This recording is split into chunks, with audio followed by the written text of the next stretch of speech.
एकदम ध्यान से समझना है। देख लीजिए छोटा सा एक्सप्रेशन,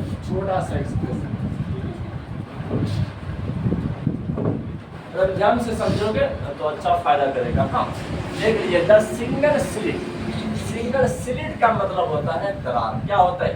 दरार। मतलब छोटा छेद को हम लोग स्लिट बोल सकते हैं, क्योंकि साइंस की भाषा में स्लिट कहा जाता है। द सिंगल स्लिट,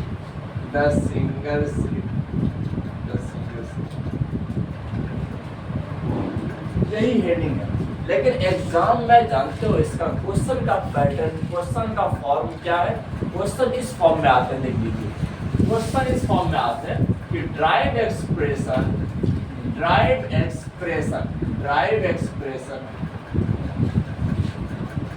फॉर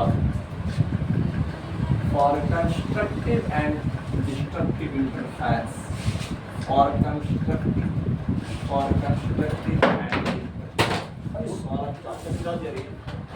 संपत्ति गिरा दे। देख लीजिए for constructive and destructive interference due to single slit,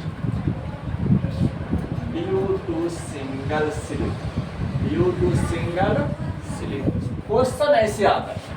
हाँ ये एग्जाम का क्वेश्चन है, इसको ध्यान से समझना है और जानना है। जो कंस्ट्रक्टिव और डिस्ट्रक्टिव इंटरफेरेंस का जो पाथ डिफरेंस बताए थे वो तुम लोग को पता होगा, तो हम उस टाइम में पूछेंगे जब उसका जरूरत पड़ेगा। हाँ तो क्योंकि कंस्ट्रक्टिव इंटरफेरेंस के लिए पाथ डिफरेंस का फॉर्मूला क्या बताए थे बोल दीजिए कि कंस्ट्रक्टिव इंटरफेरेंस के लिए पाथ डिफरेंस का फॉर्मूला क्या था? एन लैम्डा था। क्या था बच्चों? N lambda. अब बताए डिस्ट्रक्टिव इंटरफेरेंस के लिए क्या बताए थे पाथ डिफरेंस का फॉर्मूला? n + 1/2 into lambda. तो ये दोनों हमेशा याद रखना है। ये वाला कंस्ट्रक्टिव इंटरफेरेंस के लिए है और ये वाला डिस्ट्रक्टिव इंटरफेरेंस के लिए है। हाँ दोनों का हमेशा जरूरत पड़ेगा। चलिए स्टार्ट कर देते हैं आज की कहानी। देख लीजिए हाँ तो समझ लीजिए सिंगल स्लिट। पहले हम लोग का काम है सिंगल स्लिट बनाना, कि कोई भी सिंगल स्लिट छोटा सा छिद्र बना सकते हो, चाहे वो छिद्र दीवार में रहे या किसी वस्तु में रहे। हाँ तो हम लोग इसके बाद एक्सपेरिमेंट भी जानेंगे कि सिंगल स्लिट को तुम लोग घर में भी देख सकते हो कि कैसे डिफ्रैक्शन वाला घटना दिखाते हैं। हाँ समझना है। देख लीजिए अब मेरा भी सिंगल स्लिट बन रहा है, मेरा डायग्राम तो स्मार्ट ही बनता है हमेशा, आप लोग को पता भी होगा। देखिए ये सिंगल स्लिट डायग्राम बन चुका है। तो अब देखना कि अगर यहाँ पर इस साइड में कोई लाइट सोर्स रहता है, इस साइड में कोई लाइट सोर्स रहता है तो लाइट कैसे जाता है? लाइट जा रहा है, जहाँ से जाता है देखिए एम पॉइंट ले लेते हैं, जहाँ से जा रहा है इसी तरह पैरेलल लाइट जाता है ना, लाइट तो पैरेलल जाता है, हमेशा पैरेलल जाता है। यहाँ से जा रहे हैं, इधर से भी जा रहे हैं, और मान के चलो इतना ज्यादा डिस्टेंस पर है, इन्फिनिटी पर, और इन्फिनिटी पर पैरेलल लाइट आपस में टकराते हैं। क्या होते हैं? टकराते हैं।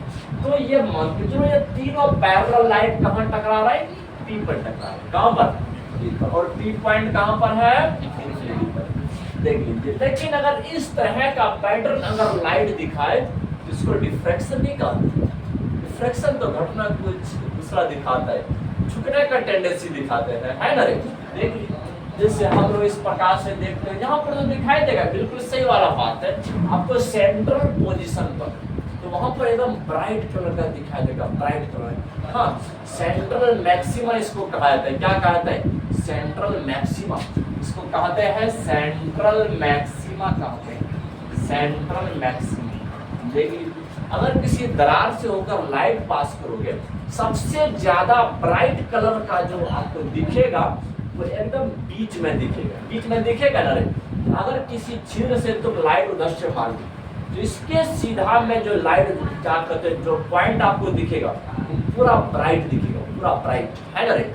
और साइड में उतना ब्राइट नहीं दिखेगा कि जितना उस जगह पर ब्राइट दिखेगा। देख लीजिए अब इसके सीधा में जितना ज्यादा ब्राइट यहाँ पर है उतना ज्यादा ब्राइट और किसी और जगह पर नहीं है।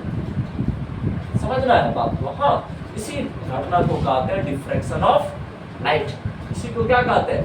Diffraction of light. तो डिफ्रैक्शन के चलते जो फुल ब्राइट सिर्फ सेंट्रल पोजीशन पर देता है, बीच वाले पोजीशन पर देता है। अभी देखना, अभी यहाँ बताएंगे, देख लीजिए यहाँ पर टकरा रहा है, लेकिन बात ऐसा नहीं है। बात तो देख रहे, इस कॉर्नर पे जाके क्या होता है, कॉर्नर पे जाकर के लाइट इस तरह का जुड़ जाता है, यहाँ बन रहा है सारा डायग्राम भी मिस्टेक। दूसरा वाला जहाँ बन रहा है, दूसरा वाला जहाँ बन रहा है, देख लीजिए कितना ज्यादा लाइट इस प्रकार से मुड़ गया ना रे, ऐसे मुड़ गया।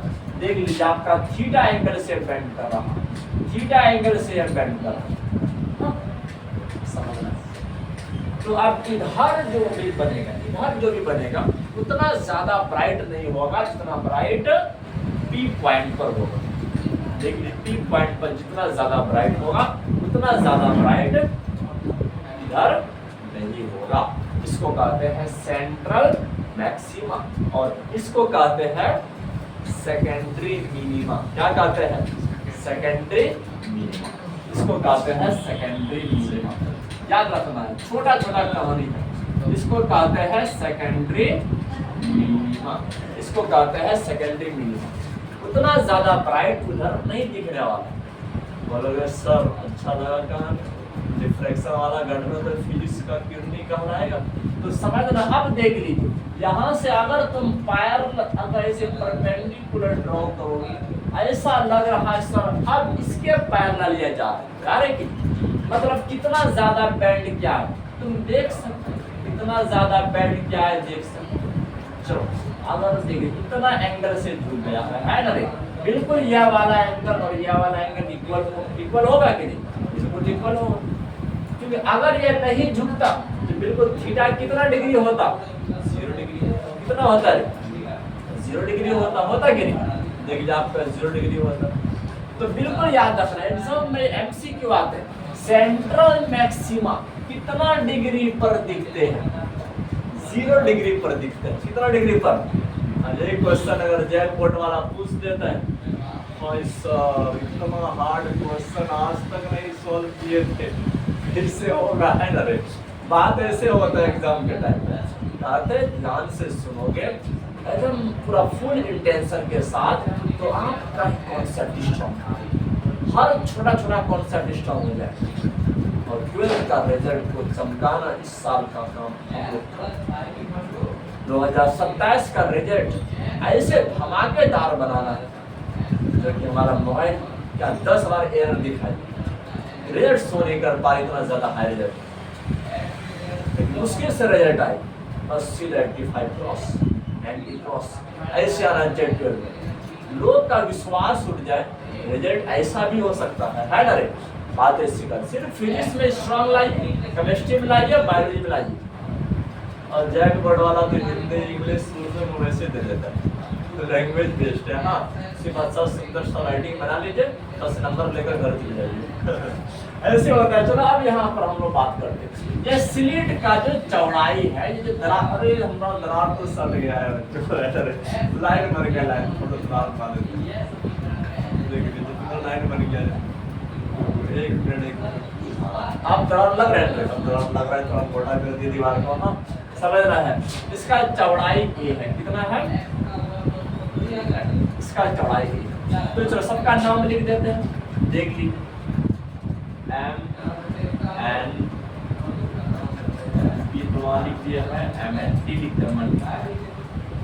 देख लीजिए इसको क्या लिखेंगे बोलो, इसको एम पॉइंट एम तो लिख दिया, एन लिख देते हैं, एन लिख दिया है, इसको टी लिख देते हैं, एम टी। अरे टी यहाँ क्या एस समझ सकते हैं।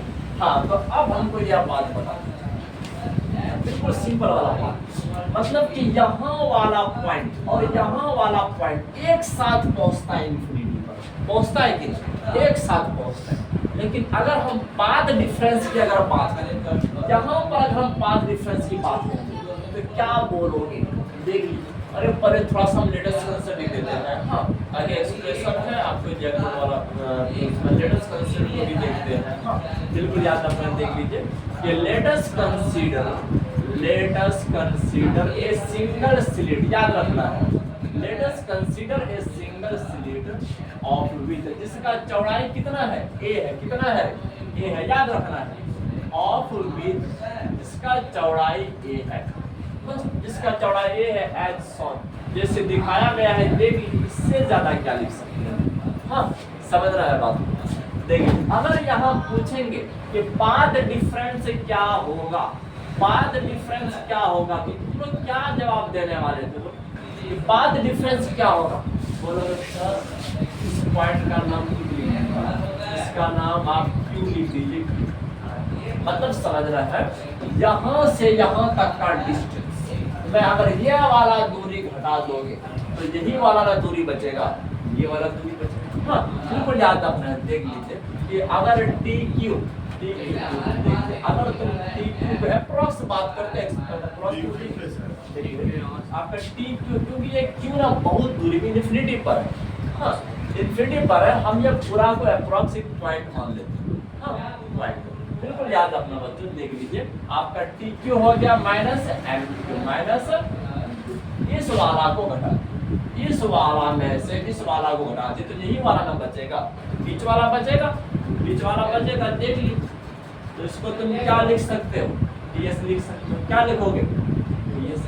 अच्छा, अब यहाँ हम एक बात पूछने वाले हैं, बहुत सिंपल वाला, जिसके साथ एंगल बनता है वो क्या कहलाता है, आधार। से क्या कहते हैं, आधार कहते हैं, बेस कहते हैं। तो ये देखो अंदर में तुम लोग को एक राइट एंगल ट्रायंगल दिखता होगा, दिख रहा है, राइट एंगल ट्रायंगल दिख रहा है। हाँ, बिल्कुल याद रखना है। देख लीजिए ये आपका हाइपोटेनियस हो गया, और हाइपोटेनियस जिस साइड के साथ एंगल बनाते हैं उसी को बेस कहते हैं। क्या कहते हैं, बेस।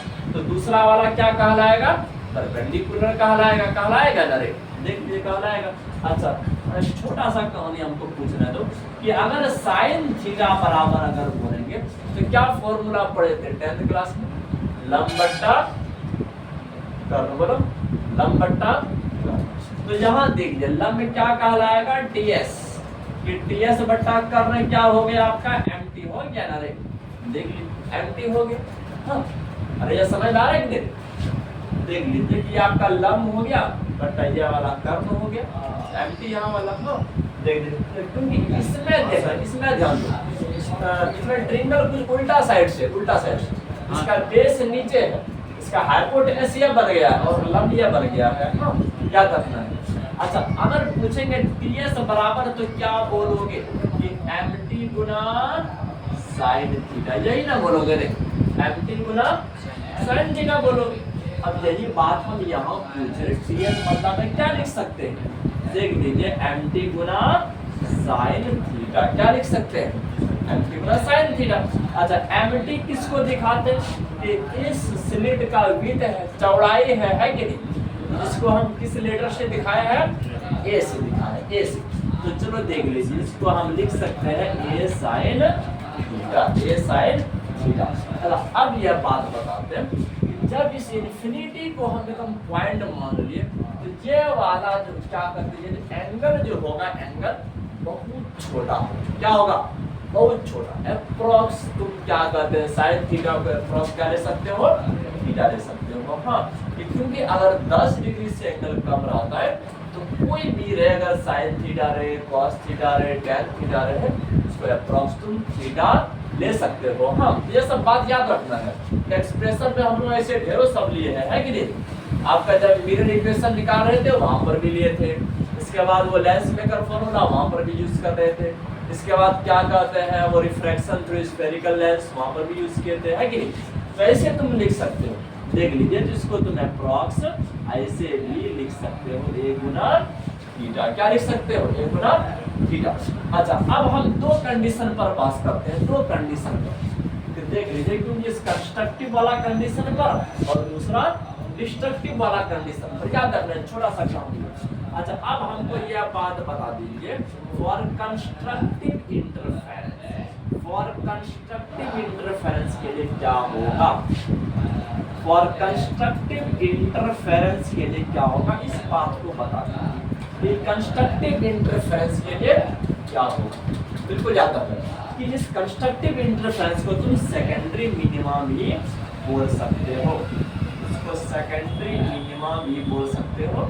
यह सब बात याद रखना है। देख अच्छा, इस कंस्ट्रक्टिव इंटरफेरेंस के लिए पाथ डिफरेंस का क्या फॉर्मूला था, इसके लिए पाथ डिफरेंस का क्या फॉर्मूला था बता दीजिए सर। ये सब याद थोड़े ना आएगा, बोलो देख लीजिए बराबर एन लैम्डा। बहुत अच्छा बात, देख लीजिए एन लैम्डा हो गया।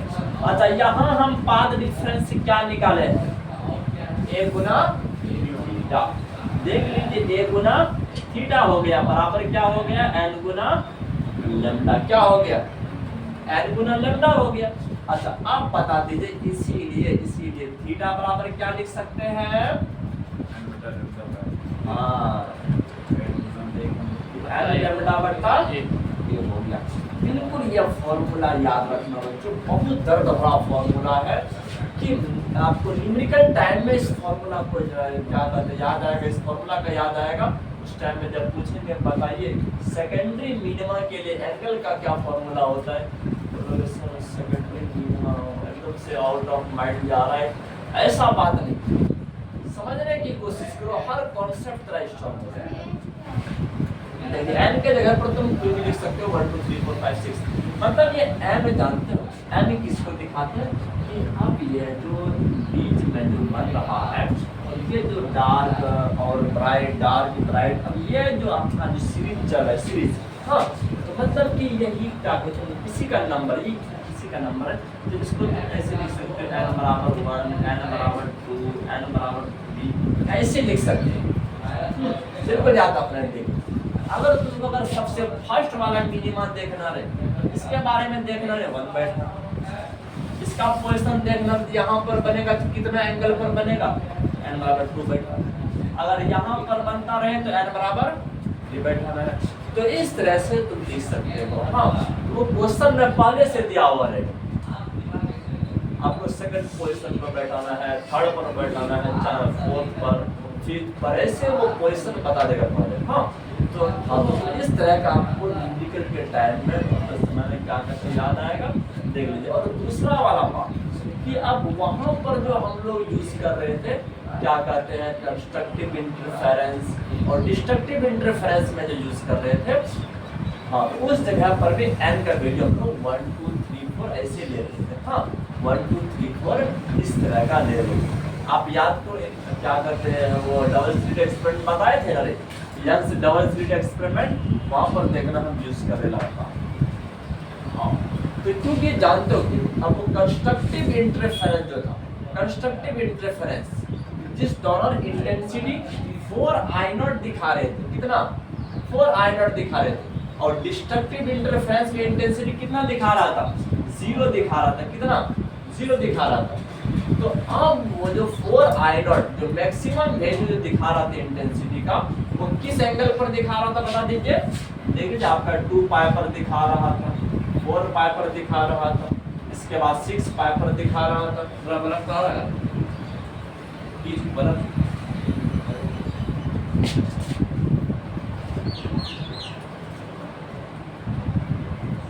देखिए आज हम पर शायद हम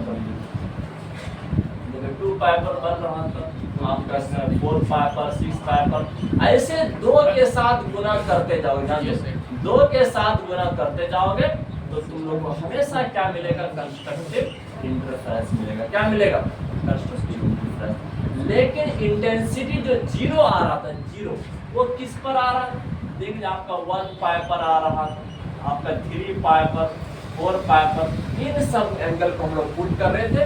तो पिछला वाला एक्सप्रेशन में ये सब बात चल रहा था। हाँ तो वहां पर इस तरह से क्या मिनिमम और मैक्सिमम दिखाने के लिए हम लोग यूज किए थे, लेकिन यहाँ पर जो n का यूज करना है वो ये सबका पोजीशन दिखाने के लिए, जब ये सबका पोजीशन दिखाने के लिए। हाँ तो सेकेंडरी मिनिमा कहाँ पर है, आपका थर्ड पोजीशन कहाँ पर है, फोर्थ कहाँ पर है, इस तरह से तुम लोग लिख सकते हैं। बिल्कुल याद रखना। देख लीजिए अब ये जो लाइन है वो आपका डार्क वाला लाइन है और ये बीच वाला लाइन आपका ब्राइट रीजन है। ब्राइट डार्क इस प्रकार का रिंग टाइप का पैटर्न बन जाता है। हाँ बिल्कुल ये सब कहानी याद रखना, ये सब कहानी याद रखना। तो ये आपका एक्सप्रेशन बन चुका है किसके लिए, कंस्ट्रक्टिव इंटरफेरेंस के लिए। लेकिन इसी तरह का अगर तुम बनाना चाहते हो डिस्ट्रक्टिव इंटरफेरेंस के लिए, देख लीजिए डिस्ट्रक्टिव इंटरफेरेंस के लिए, तो यहाँ लिख देते हैं फॉर डिस्ट्रक्टिव इंटरफेरेंस। समझना ये सब एक ही में शामिल है ना रे। और डिस्ट्रक्टिव इंटरफेरेंस के लिए बता दीजिए पाथ डिफरेंस का फॉर्मूला क्या बताए। डिस्ट्रक्टिव इंटरफेरेंस के लिए पाथ डिफरेंस का फॉर्मूला क्या बताया थे, बोलो। पाथ डिफरेंस का फॉर्मूला क्या था, पाथ डिफरेंस का फॉर्मूला n प्लस 1/2 लैम्डा है ना। इस तरह से बता रहे थे। अब बताएं पाथ डिफरेंस का फॉर्मूला यहाँ कितना निकाले, यहाँ कितना निकाले बोलो। देखिए यहाँ आपका a थीटा है, ये a थीटा हो गया, तो बराबर क्या हो जाएगा n प्लस 1/2 इंटू लैम्डा। तो अब बता दीजिए थीटा बराबर क्या हो गया n प्लस 1/2 इंटू लैम्डा बट्टा 2। तो ये हो गया आपका डिस्ट्रक्टिव इंटरफेरेंस, ये हो गया आपका डिस्ट्रक्टिव इंटरफेरेंस। या तो इसको आप बोल सकते हो सेंट्रल मैक्सिमा के लिए, किसके लिए, सेंट्रल मैक्सिमा के लिए। ये बात याद रखना है सेंट्रल मैक्सिमा, क्योंकि एग्जाम वाले का कोई ठिकाना नहीं रहता है कि कभी डिस्ट्रक्टिव इंटरफेरेंस बोल देते हैं, कभी सेंट्रल मैक्सिमा बोल देते हैं, कुछ भी बोल सकते हैं। हाँ बिल्कुल देख एकदम स्टैंडर्ड वाला है सिंगल स्लिट एक्सपेरिमेंट का, और डबल स्लिट एक्सपेरिमेंट का वो यंग्स चचा है, यंग्स चचा। सिर्फ दोनों एक्सप्रेशन में छोटा सा अंतर है, वहाँ पर हम लोग का डायग्राम भी कुछ अलग ढंग का था है ना रे। और वहाँ पर क्या कहते हैं हम लोग बड़ा सा एक्सप्रेशन बनाए थे, बड़ा सा एक्सप्रेशन एकदम 2 पेज में हम लोग का तैयार हुआ था कि नहीं। और ये आपका सिंगल स्लिट का है, और पहले जो बताए थे मतलब कि आपका लास्ट क्लास में भी थोड़ा सा बताए थे यहाँ पर आकर के। हाँ तो वो था आपका डबल स्लिट एक्सपेरिमेंट यंग्स चचा का। हाँ और अब ये वाला एक्सपेरिमेंट इसको फ्रेस्नेल किए थे, फ्रेस्नेल और न्यूटन ने मिलकर के किए थे, बिल्कुल याद रखना है। हाँ चलो देख इसको भेज देते हैं।